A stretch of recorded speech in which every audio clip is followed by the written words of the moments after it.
Let's look at some aspect of trigonometry, particularly a sine rule. Okay, let's see what this question is telling us. Ali is also working out the height of a round tower. She measures the angle of elevation to the top of the tower. She then moves 10 meters. Okay, so look at that. This is the tower, and then she's measuring the angle of elevation. So we actually have two, 1 and 1.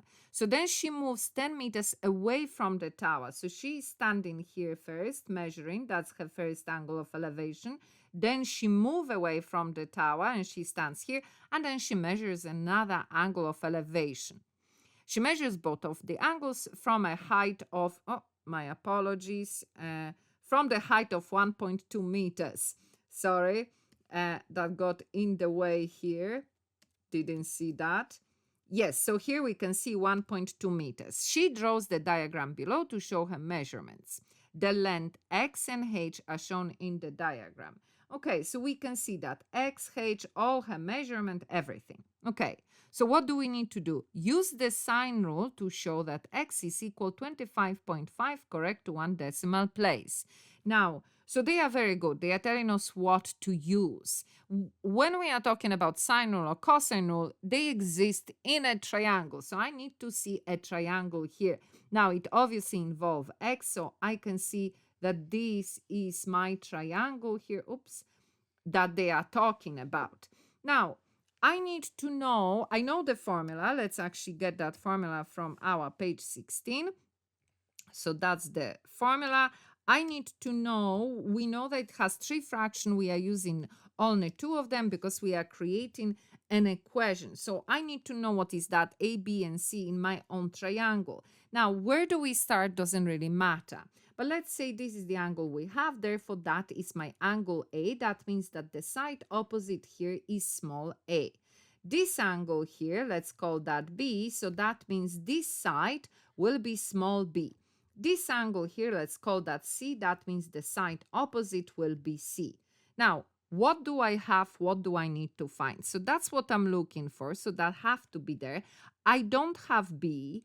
Then what else do I have? I have angle A, and then I have C. So I'm saying, okay, I need to figure out some more stuff in order to use it.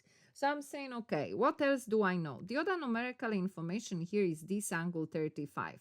Now, together, both of them are on a straight line, 180, isn't it? So from 180, if I take away 35, I will be left with this angle, which is 145. So 145 is B, so I'm having B. So I'm saying it's enough for me to find C, and then I can use these two. So this is the angle C. How do I find it? Well, all angle in triangle add up to 180. So 180 minus 22 minus 145. We put that in the calculator, press equal, and we get that that is 13. So that's my remaining number that I'm looking for. So let's write it down. So B, which is my x, therefore x equal sin angle capital B 145 equal, then small c, that's my 10, and sin of angle C, and angle C is 13. And then we solve it. Fraction equal fraction, we can cross multiply it, or since we are looking for x, not x divided by a number, to eliminate that division, we multiply, and we multiply both sides of the equation. So here that will divide, and we are therefore left with x equal, and then just numbers. When we put that in the calculator and press equal, we do get 25.5 to 1 decimal place. Okay, let's have a look at next part of this question. Hence, meaning what? With the knowledge that you just acquired. So now that you know x, it will help you to find what they are looking for here. Find the total height of the tower, marked as h. So we are looking for h in the diagram on the previous page. Give your answer in meters correct to 1 decimal place. Let's take that, our drawing down here. So we have that here. So we now know that this side here is 25.5, and we are looking for h. Well, actually, we know part of h, isn't it? That part here, that's my 1.25. So I just need this part. Now, very difficult not to see that we do have a big triangle here, isn't it? So again, if it is a triangle, we're asking ourselves, well, how can we solve that? What kind of triangle is that?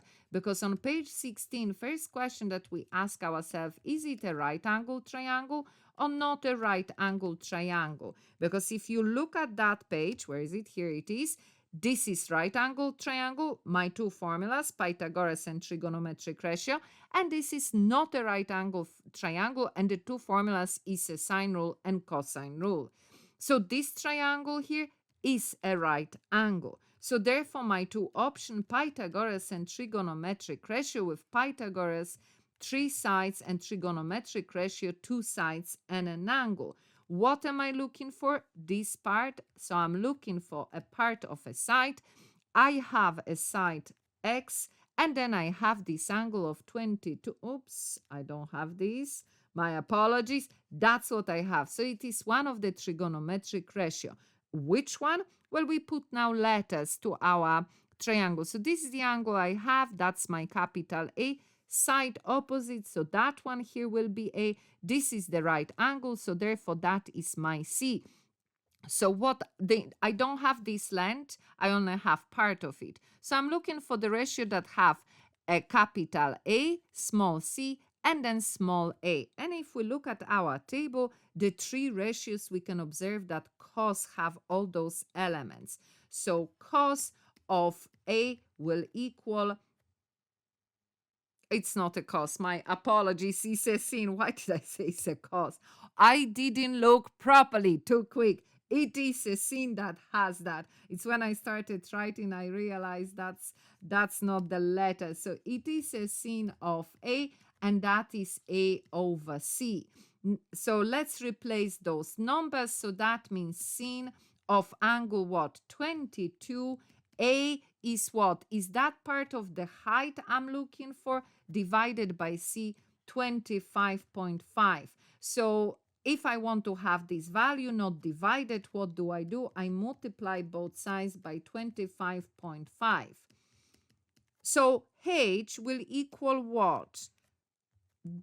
That length, we can find it or not, multiply by sin of angle 22 plus this part here, 1.25. We can put all of that in the calculator, press equal, and to one decimal place, we will get that this is 10.8 meters.